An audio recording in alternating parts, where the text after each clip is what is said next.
channel. So, tonight, papunta po kami ng Cagayan de Oro. Papunta kami ng CDO. So, supposedly business trip ito, guys.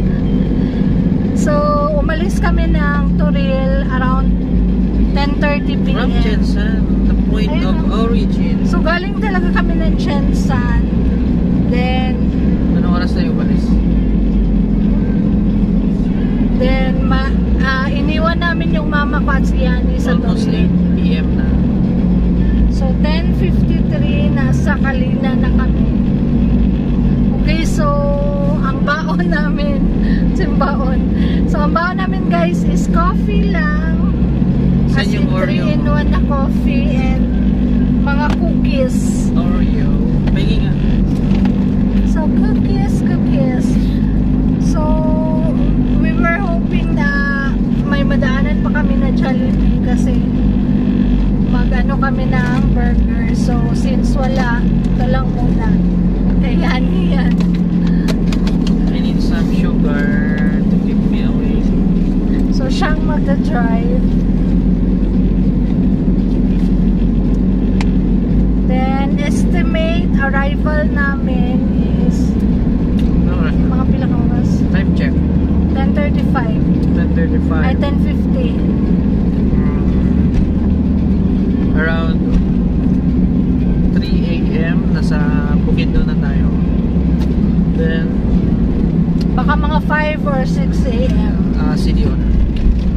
So, dapat hindi kami makatulog sa daan.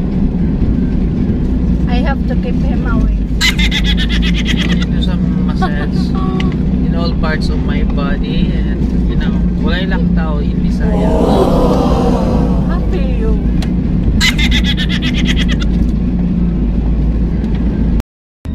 Alipin mo, bihag mo, ako'y iyo. Kung pag-ibig ng pag-uusapan, di ko na ilihim pa ang damdamin ko sa'yo. Sabi na'y gusto kita. 12:35 na, guys. Nanami sa Buda.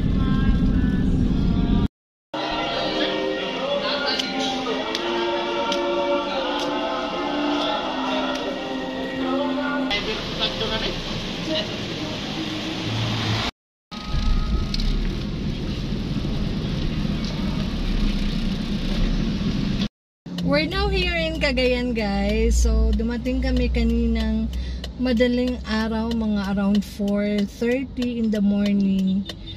So, yun, dire-diretso yung biyahe kasi nga, gabi kami nagbiyahe. So, wala talagang traffic. Nag-ano lang kami sa May Loriega, yung sa checkpoint. Kasi hinanapan kami ng mga travel permits, travel documents, valid ID. So, madali lang naman kami doon. Then, ang dinaanan namin na road is yung Bosco. Hindi na kami dumaan ng Maramag para at least, maka-save ng time. So, kanina pagdating, gutom na gutom kami. So, naghanap kami ng 24 hours na makakainan.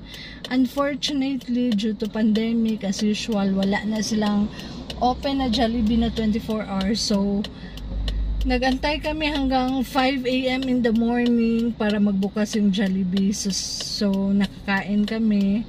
Then, nag-check-in kami sandali para at least makatulog. So, wala masyadong pinagbago yung Cagayan. Ganito pa rin yung hitsura 10 years ago. Kasi pumunta ako dito last 2011 for a training dun sa dating company na pinagtatrabahuan ko. Since yung main office nila is dito, kasi dati ako sa Big BS. So, dito yung main office nila. So, dito yung training talaga. So, 2011 nandito ako. Nagstay ako for 1 month for the training.